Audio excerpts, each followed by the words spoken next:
একটা দারুণ সুন্দর আমাদের রেসিডেন্সের পাশেই, মানে আমাদের অ্যাপার্টমেন্টের পাশেই হাইট পার্ক যেটা রয়েছে, ভীষণ ভালো, বিশাল এরিয়া জুড়ে সারাক্ষণ লোকে ঘুরে বেড়াচ্ছে। আমি চারিদিকটা ঘুরিয়ে দেখাচ্ছি, এত সুন্দর।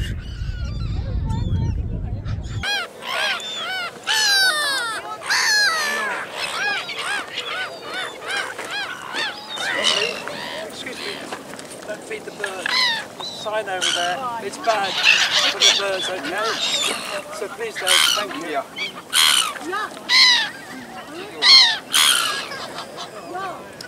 খাওয়ানো নিষেধ। এত একবারে ফ্রেশ এয়ার, তার সঙ্গে প্রকৃতি অসম্ভব সুন্দর। এই যে চারিদিকে দেখা যাচ্ছে কত বড় বড় রাজহাঁস, অন্যান্য সব পাখি এখানে ভর্তি। তো তারা সব কাছে কাছে চলে আসছে যেন খাবারের জন্য, কিন্তু এখানকার একজন লোকাল বললেন যে কাউকে কিছু দেওয়া যাবে না, তুমি দেখো, হ্যাঁ, এনজয় করো, সৌন্দর্য উপভোগ করো। কিন্তু পরে দেখলাম ওদের ছোট বাচ্চারা পাখিদের খাওয়াচ্ছে।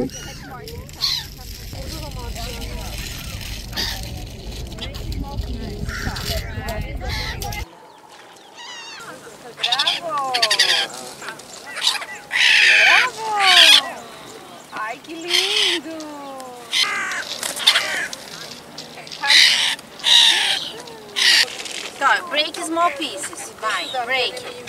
Break it, small pieces, give it to the duck.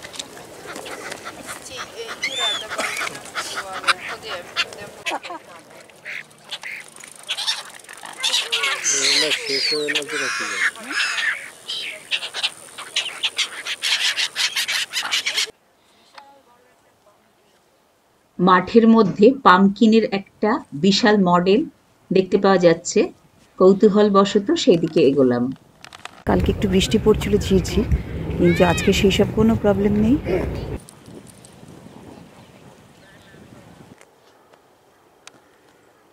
Hyde Park হলো একটি রয়্যাল পার্ক এবং সব থেকে বড়। সুন্দর হ্রদ রয়েছে। 1536 সালে হেনরি অষ্টম দ্বারা প্রতিষ্ঠিত হয়েছিল এবং শিকারের জায়গা হিসেবে ব্যবহার করা হতো। 1637 সালে জনসাধারণের জন্য খুলে দেওয়া হয়। এখানে কেনসিংটন প্যালেস রয়েছে। এটি একটি রাজকীয় বাসভবন। বর্তমানে এটি বেশ কয়েকটি রাজপরিবারের অফিসিয়াল লন্ডন বাসভবন, যার মধ্যে রয়েছে ওয়েলসের প্রিন্স এবং প্রিন্সেস, অর্থাৎ প্রিন্স উইলিয়াম ও কেট মিডলটন। প্যালেসের স্টেট রুমগুলি জনসাধারণের জন্য উন্মুক্ত। প্রাসাদের অফিস এবং ব্যক্তিগত থাকার ঘরগুলি রাজপরিবারের দায়িত্বে রয়েছে। তো এখানে এন্ট্রি ফি যথেষ্টই বেশি, তো বাইরে থেকেই দেখে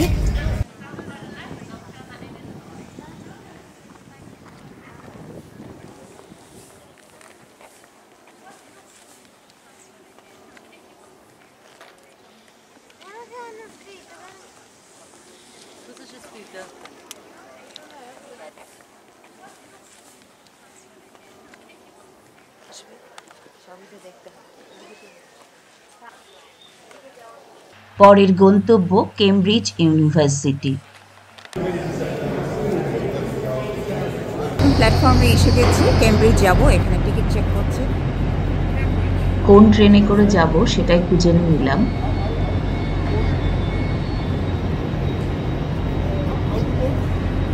বাটন প্রেস করে আমরা উঠলাম উপরে। আমাদের ট্রেনটা এখানেও এরকম হয়, কিছু গন্ডগোল হয়েছে, আমরা সবাই এই ট্রেন থেকে নেমে পড়লাম, এখন দাঁড়িয়ে আছি। বলছে যে এই প্ল্যাটফর্ম থেকেই ছাড়বে আমাদের, যে ট্রেনে করে আমরা কেমব্রিজ যাব। সিটি গার্ডেন স্টেশনে ওয়েট করছি। আজ দুর্গাপূজার অষ্টমী, এখানেও কাশফুলের উপস্থিতি আমাদের দেশের কথা মনে করিয়ে দিচ্ছে। পাশের লাইন দিয়ে LNER অর্থাৎ London north eastern railway train যাচ্ছে। অ্যানাউন্স করলো স্টাফ কমের জন্য ট্রেন চালানো অসুবিধে হচ্ছে।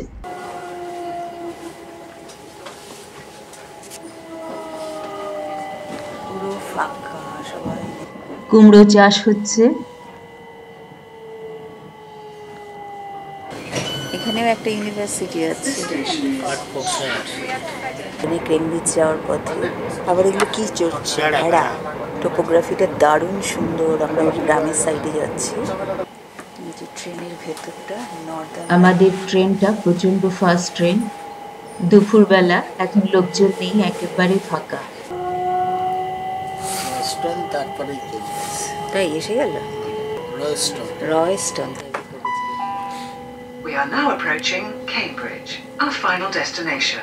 Please ensure that you take all your personal belongings with you when leaving the train. Cambridge station থেকে ইউনিভার্সিটির দিকে যাচ্ছি। পৃথিবীর তৃতীয় প্রাচীনতম বিশ্ববিদ্যালয় কেমব্রিজ 1209 সালে প্রতিষ্ঠিত হয়েছিল। পাশে একটা বিশাল মাঠ রয়েছে, অনেকেই বসে আছে রোদে। স্টুডেন্টরা প্রচুর, এখানে দেখলাম ভিড়। বাস থেকে অনেকেই নেমেছে, অনেকে উঠলো। অনেক ইন্ডিয়ান স্টুডেন্টও দেখলাম। মানে বাসে যে আসলাম, এত ভিড় ছিল, কোনো বসার জায়গা পাইনি।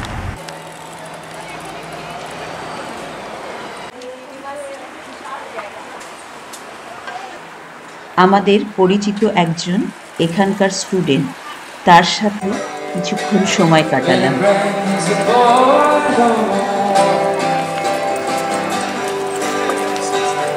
সেনেট হাউস 1720 দশকের বিল্ডিং। এটি মিটিং ও স্নাতক অনুষ্ঠানের জন্য ব্যবহার করা হয়। ট্রিনিটি স্ট্রিটে বোয়েস অ্যান্ড বোয়েসের সাইটটি ইউকের প্রাচীনতম বইয়ের দোকান। 1581 সাল থেকে এখানে বই বিক্রি হচ্ছে। এখন Cambridge university press. Saint Mary church, saint Mary the great hall central কেমব্রিজে অবস্থিত, GSM নামে পরিচিত।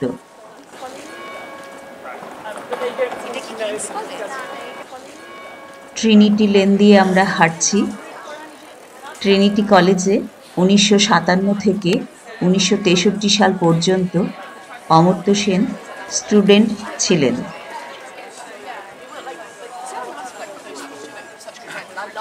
কিংস কলেজ 1441 সালে স্থাপিত হয়েছে।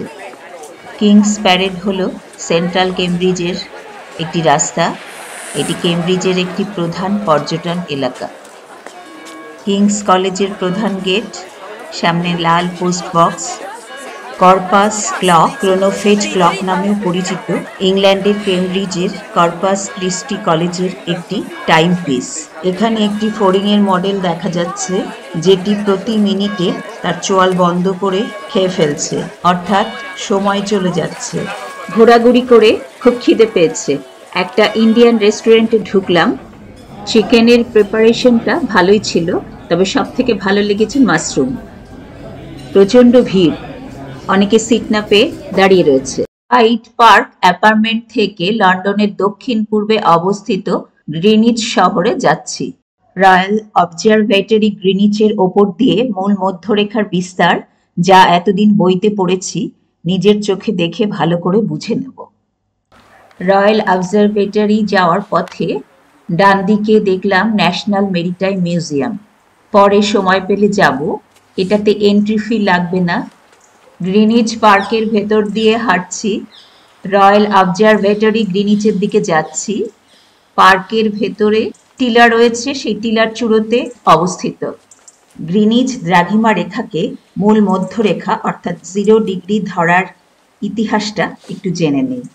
অক্ষরেখা নির্ণয়ের ক্ষেত্রে 2 মেরুকে স্থিরবিন্দু ধরে পৃথিবীর মাঝ বরাবর নিরক্ষরেখা কল্পনায় অসুবিধে হয়নি, কিন্তু পৃথিবীর পূর্ব পশ্চিমে যেহেতু স্থিরবিন্দু বলে কিছু নেই, তাই দ্রাঘিমা রেখাগুলোর মধ্যে একটিকে প্রধান বা মূল হিসেবে বেছে নেওয়া হয়। তবে এই বেছে নেওয়ার ইতিহাস অতটা সহজ ছিল না। 1884 সালের আগে পর্যন্ত পৃথিবীতে 2টি মূল মধ্যরেখা, কারণ একটি গ্রিনিচ দ্রাঘিমা রেখা, অপরটি প্যারিস দ্রাঘিমা রেখা, যেটি গ্রিনিচের 2 ডিগ্রি 20 মিনিট পূর্বে অবস্থিত। এই 2টি মূল মধ্যরেখা ধরে কাজ চলত। এর ফলে পৃথিবী জুড়ে বেশ অসুবিধের সৃষ্টি হতো। এই কারণে 1 অক্টোবর 1884 সালে ওয়াশিংটনে ২৬টি দেশকে নিয়ে একটি সম্মেলন অনুষ্ঠিত হয়। সেইখানেই স্থির করা হয় গ্রিনিচ দ্রাঘিমা রেখা হবে মূল মধ্যরেখা অর্থাৎ 0 ডিগ্রি এবং এর বিপরীতে 180 ডিগ্রি দ্রাঘিমা রেখা হবে আন্তর্জাতিক তারিখ রেখা। মূল মধ্যরেখা পৃথিবীকে পূর্ব ও পশ্চিম গোলার্ধে বিভক্ত করেছে। গ্রিনিচের ওপর দিয়ে বিস্তৃত দ্রাঘিমা রেখাটিই হল মূল মধ্যরেখা, যার মান 0 ডিগ্রি। 1 ডিগ্রি দ্রাঘিমার পার্থক্যে সময়ের তফাৎ হয় 4 মিনিট। পৃথিবী পশ্চিম থেকে পূর্ব দিকে আবর্তন করছে বলে পূর্ব দিকে 1 ডিগ্রিতে 4 মিনিট হারে সময় বাড়ে এবং পশ্চিম দিকে কমে। রয়্যাল অবজারভেটরির কাছাকাছি পৌঁছে গেছি। সামনে মেরিটাইম মিউজিয়াম, কুইন্স হাউস এগুলি সব দেখা যাচ্ছে। ১৬৭৫ সালে রাজা দ্বিতীয় চার্লস রয়্যাল অবজারভেটরি গ্রিনিচ চালু করেছিলেন। দ্রাঘিমার সঙ্গে সময়ের সম্পর্ক অত্যন্ত গুরুত্বপূর্ণ। মধ্যাহ্ন সূর্যের অবস্থান অর্থাৎ দুপুর 12টার সাপেক্ষে সেই স্থান ও অন্য স্থানের স্থানীয় সময় নির্ণয় করা যায়। রয়্যাল অবজারভেটরির গেটে শেফার্ড গেট ঘড়ি, এটি প্রথম ঘড়ি যা সরাসরি জনসাধারণের কাছে গ্রিনিচ গড় সময় দেখায়। 1852 সালে রয়্যাল অবজারভেটরিতে ইনস্টল করা হয়েছিল। দৈনন্দিন জীবনে সঠিক সময় বন্টনের ক্ষেত্রে এটি এখন পর্যন্ত তৈরি করা সবচেয়ে গুরুত্বপূর্ণ ঘড়িগুলির মধ্যে একটি। সাধারণ ঘড়িতে 12টি ঘর কাটা থাকে, কিন্তু এখানে লক্ষ্য করা যাবে 24টি ঘর কাটা রয়েছে, অর্থাৎ দুপুর 12টার সময় ঘড়িটির কাটা ওপরের দিকে না নির্দেশ করে নিচের দিকে নির্দেশ করে। ফ্ল্যামস্টেড হাউসের ওপরে উজ্জ্বল লাল টাইম বল বিশ্বের প্রথম দিকের পাবলিক টাইম সিগন্যালগুলির মধ্যে একটি। ভিক্টোরিয়ান যুগে নাবিকরা অবজারভেটরির ছাদের ওপরে এই বলের সাহায্যে সঠিক সময় জানতে পারত। 1833 সালে এটির ব্যবহার শুরু হয়। প্রতিদিন দুপুর 12:55-তে টাইম বল মাস্তুলের ওপরে উঠতে শুরু করে এবং আবার ঠিক 13টা অর্থাৎ 1 PM এর সময় বলটি নিচে আগের স্থানে ফেরত আসে। ফ্ল্যামস্টেড হাউসটি 1676 সালে তৈরি হয়েছিল। গ্রিনিচের প্রধান রয়্যাল অবজারভেটরি ভবন। জন ফ্ল্যামস্টেড এই হাউসে থাকতেন। তিনি ছিলেন প্রথম অ্যাস্ট্রোনমার রয়্যাল। আরও অনেক রয়্যাল অ্যাস্ট্রোনমারের ফ্যামিলিও এই হাউসে থেকেছে। জন ফ্ল্যামস্টেডকে রাজা দ্বিতীয় চার্লস রাতের আকাশের একটি সঠিক মানচিত্র তৈরির দায়িত্ব দিয়েছিলেন। সুন্দর অষ্টভুজ কক্ষটি গ্রহণ, ধূমকেতু ও গ্রহের গতিবিধি সহ মহাকাশীয় ঘটনাগুলি পর্যবেক্ষণ করার জন্য ডিজাইন করা হয়েছিল। বর্তমানে এখানে বিভিন্ন ধরনের ঘড়ি ও জ্যোতির্বিদ্যা সংক্রান্ত যন্ত্রপাতি আছে। টাইম গ্যালারিতে স্যাটেলাইট আবিষ্কারের আগে সমুদ্রে নাবিকদের তাদের অবস্থান অর্থাৎ দ্রাঘিমাংশ ও তার সঙ্গে সময় বের করার জন্য বিখ্যাত সব সামুদ্রিক ঘড়িগুলো আছে, যেমন হ্যারিসনের ঘড়ি। নির্দিষ্ট অঞ্চল যেখানে একটি প্রমাণ সময় ধরে সেই অঞ্চলের বাণিজ্যিক, সামাজিক ও আইনি কাজকর্ম চলে তা হলো সময় অঞ্চল। আন্তর্জাতিক স্তরে 15 ডিগ্রি অন্তর পৃথিবীকে মোট 24টি সময় অঞ্চলে ভাগ করা হয়েছে। গ্রিনিচ গড় সময় থেকে ছন্দ মেনে 1 ঘন্টা বা 30 মিনিট ব্যবধানে সময় অঞ্চলগুলি ঠিক হয়। পৃথিবীর সময় অঞ্চলগুলি ইউটিসি দ্বারা নির্ধারিত। ইউটিসি বা ইউনিভার্সাল টাইম কোঅর্ডিনেট নিখুঁত আণবিক গণনার ওপর প্রতিষ্ঠিত আদর্শ সময়, যা বর্তমানে সারা পৃথিবী জুড়ে অনুসরণ করা হয়। 1970 সাল থেকে সারা পৃথিবীতে জিএমটির পরিবর্তে ইউটিসি ব্যবহৃত হচ্ছে। এটি জিএমটি বা গ্রিনউইচ মিন টাইমের উন্নত সংস্করণ। গ্রেট ইকুয়েটোরিয়াল টেলিস্কোপ যুক্তরাজ্যের বৃহত্তম টেলিস্কোপ। 1893 সালে স্থাপিত হয়েছে। বিষুবরেখার সমান্তরালে চলে, তাই এরকম নাম। পেঁয়াজ আকৃতির গম্বুজের নিচে এটি রয়েছে। টেলিস্কোপটি পূর্ব থেকে পশ্চিমে ঘুরতে পারে। এটি ঘূর্ণায়মান নক্ষত্রের সাথে সুসংগতভাবে চলতে থাকে। গ্রিনিচ ভারতের পশ্চিমে অবস্থিত, তাই ভারতের সময় গ্রিনিচের সময়ের চেয়ে 5 ঘন্টা 30 মিনিট এগিয়ে। ছোট্টবেলা থেকে পাঠ্য বইতে পড়া মূল মধ্যরেখা আজ নিজের চোখে দেখব। গ্রিনিচের প্রাইম মেরিডিয়ান রয়্যাল অবজারভেটরির প্রাঙ্গণে একটি ধাতব রেখা দ্বারা চিহ্নিত। রাতে একটি লেজার রশ্মি দিয়ে চিহ্নিত করা হয়। অবশেষে বহু প্রত্যাশিত প্রাইম মেরিডিয়ান বা মূল মধ্যরেখার উপরে দাঁড়ালাম। একটি পা পূর্ব গোলার্ধে আর একটি পা পশ্চিম গোলার্ধে রয়েছে। Maritime museum, Queen's House, Cutty Sark, এগুলো আর গিয়ে দেখার সময় নেই। কাট্টি শার্কের মাস্তুল দেখা যাচ্ছে। দর্শকদের জন্য রয়্যাল মিউজিয়ামে রাখা রয়েছে। এই ব্রিটিশ পালতোলা জাহাজ 1869 সালে নির্মিত হয়েছিল। চীন ও লন্ডনের মধ্যে প্রধানত চা বাণিজ্যের জন্য ব্যবহার করা হতো। এখন ব্রিটিশ মিউজিয়ামের দিকে যাব। ওয়েদারটা একটুও ভালো নয়, মাঝে মধ্যে বৃষ্টি পড়ছে। 1753 সালে প্রতিষ্ঠিত ব্রিটিশ মিউজিয়াম বিশ্বের প্রথম জাতীয় পাবলিক জাদুঘর। এখানে বিনামূল্যে প্রবেশ করা যায় এবং স্থায়ী গ্যালারিগুলো দেখা যায়, তবে বিশেষ প্রদর্শনীর জন্য টিকিট কাটতে হয়। আমরা কোনো টিকিট কাটিনি। বৃষ্টি পড়ছিল, অনেক বড় লাইনও ছিল। যাই হোক, ভেতরে ঢুকতে পেরেছি। মিউজিয়ামের ভেতরে প্রবেশের আগে সিকিউরিটি চেকিংয়ের ব্যবস্থা রয়েছে। আমাদের সাথে ছাতা ও ব্যাকপ্যাক ছিল, তো সেগুলি চেক করে আমাদের সাথেই দিয়ে দিয়েছিল। এই মিউজিয়ামটি প্রতিদিন সকাল 10টা থেকে বিকেল 5:30 অবধি খোলা থাকে। স্থায়ী গ্যালারিগুলো দেখতে কমপক্ষে 3 ঘন্টা সময় লাগতে পারে। এখানে বিশ্বের 80 লক্ষেরও বেশি জিনিসপত্রের বিশাল সংগ্রহ রয়েছে। কয়েকটি জনপ্রিয় জিনিস হল রোসেটা স্টোন, এলগিল মার্বেল, কেটেবেটের মমি। আজ আমাদের লন্ডন ঘোরার শেষ দিন, অর্থাৎ 4th ডে। কাল ডেনমার্ক চলে যাব। সময়ের অভাবে সব জায়গা খুব ডিটেলসে দেখতে পারিনি, তবে অনেক কিছু থেকে শিখেছি। অনেক নতুন অভিজ্ঞতা হয়েছে, কষ্ট হলেও এনজয় করেছি।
ভেতরে ফুড কোর্টেরও ব্যবস্থা রয়েছে।